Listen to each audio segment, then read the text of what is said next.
Bienvenidos a este recorrido por los mitos fundacionales de un universo muy particular, un lugar donde la historia, bueno, no solo el pasado, es un arma que se usa y muy a menudo en el presente. Para empezar, arranquemos con una pregunta que lo cambia todo. ¿Y si la creación misma fuera un crimen? Esta idea es básicamente el corazón roto y contradictorio de cómo empezó este mundo, un lugar donde no hay una sola verdad.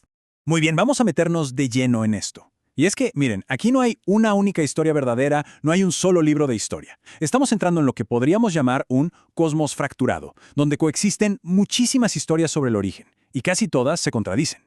Nuestra primera parada es la primera gran versión de los hechos, la narrativa de la tragedia divina, la historia de cómo el cielo se vino abajo, contada por los que estuvieron ahí, los ángeles caídos. Imaginen esto. Al principio de todo, el Hacedor, Dios, crea una realidad perfecta, casi como capas. Y en la cima, como la joya de la corona, pone a la humanidad, que tiene una chispa divina. Y para cuidarlos, crea a los ángeles, sus guardianes. Y aquí es donde la cosa se complica. Dios les da dos mandatos a las 7 casas de ángeles. El primero, amen a la humanidad por encima de todo. El segundo, jamás de los jamases se muestren ante ellos. Y aquí viene el problema, ¿no? Dos reglas que, si lo piensan, se anulan entre sí. Un dilema imposible de resolver. Claro, esa tensión tenía que explotar por algún lado. Y es ahí donde entra Lucifer. Pero ojo, su rebelión no nace de la maldad, como se cuenta a menudo.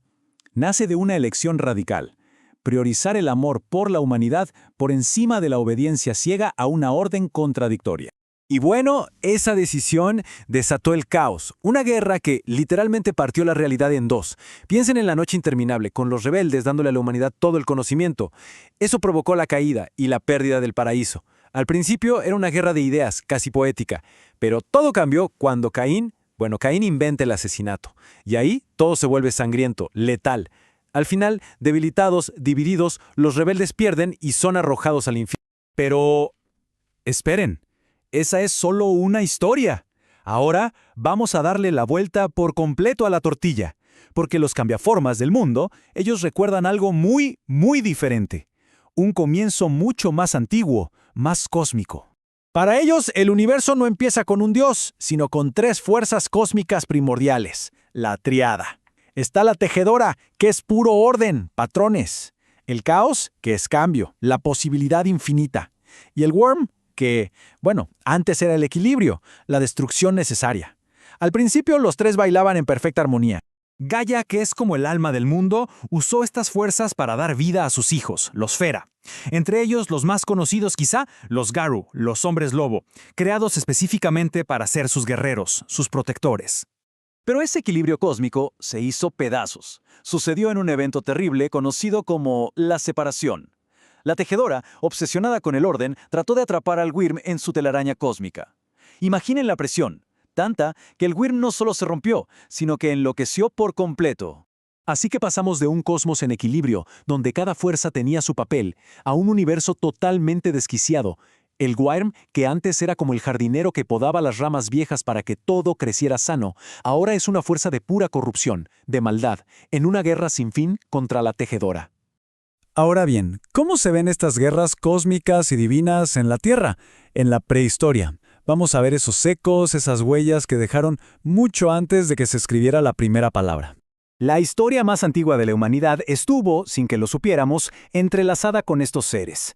La megaerupción del monte Toba, por ejemplo, no fue solo un desastre natural, sacudió el mundo espiritual y les dio un poder increíble a los Garu. De hecho, fueron ellos los que guiaron a los primeros humanos a través del puente de Bering, creando una especie de santuario en las Américas libre de la corrupción del Worm. Y esto nos lleva a una época oscura, brutal, el Impergium. Los Garú, convencidos de que los humanos éramos el motor del caos de la tejedora, empezaron a cazarnos para controlar el crecimiento de la población. Y usaron de todo, desde la masacre directa hasta métodos más sutiles y biológicos. Fue un reinado de terror que duró milenios y que dejó una cicatriz imborrable entre ellos y la humanidad. Esto nos lleva al 7000 antes de la Era Común. Un punto de inflexión.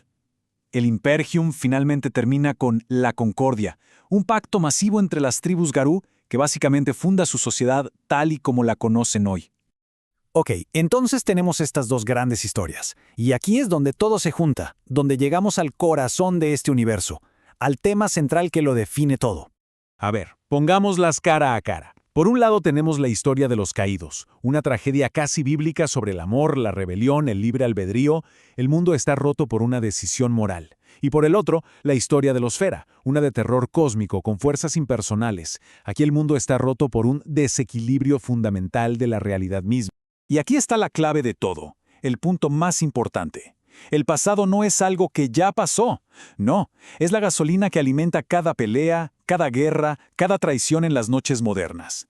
Estos mitos no son cuentos para dormir, son la verdad por la que cada bando vive, lucha y muere. Lo que nos deja con una pregunta final, una que resuena en cada sombra de este mundo. Si el pasado es en realidad una guerra de historias, donde la verdad no es un hecho sino un trofeo que se disputa, entonces, ¿quién va ganando?